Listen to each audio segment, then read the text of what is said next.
শিলিগুড়ি লাগোয়া ফুলবাড়ির চুনাভাটিতে পানীয় জলের পাইপলাইন ফেটে বিপত্তি।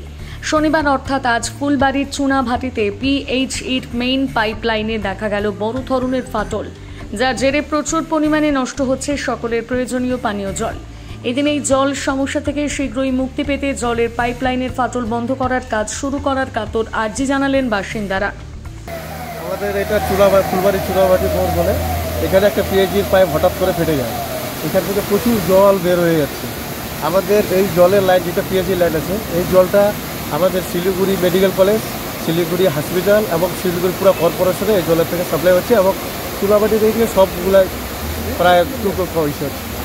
আমাদের রয়েছে যে এটা খুব যত তাড়াতাড়ি পিএইচই থেকে যদি এটা মেরামত করে তাহলে আমরা জলটা ঠিক হিসেবে মতো পাবো।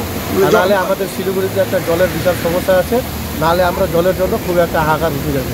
আমরা চাচ্ছি যে পিএইচইকে বলবো যে আপনারা যত দ্রুত পারেন এটার মেরামত করে।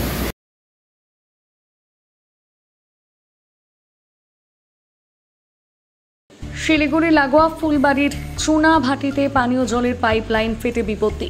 শনিবার অর্থাৎ আজ ফুলবাড়ির চুনাভাটিতে পিএইচইর মেইন পাইপলাইনে দেখা গেল বড় ধরনের ফাটল, যার জেরে প্রচুর পরিমাণে নষ্ট হচ্ছে সকলের প্রয়োজনীয় পানীয় জল।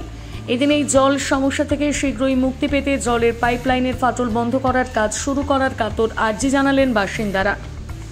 আমাদের এটা ফুলবাড়ি চুনাভাটি মোড় বলে, এখানে একটা পিএইচইর পাইপ হঠাৎ করে ফেটে যায়। এখান থেকে প্রচুর জল বের হয়ে যাচ্ছে।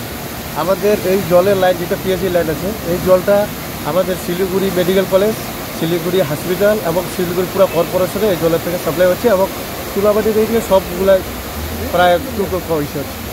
আমাদের রয়েছে যে এটা খুব যত তাড়াতাড়ি পিএইচই থেকে যদি এটা মেরামত করে তাহলে আমরা জলটা ঠিক হিসেবে মতো পাবো। নাহলে আমাদের শিলিগুড়িতে একটা জলের বিশাল সমস্যা আছে, নাহলে আমরা জলের জন্য খুব একটা হাহাকার উঠে যাবে। আমরা চাচ্ছি যে পিএইচইকে বলবো যে আপনারা যত দ্রুত পারেন এটার মেরামত করে।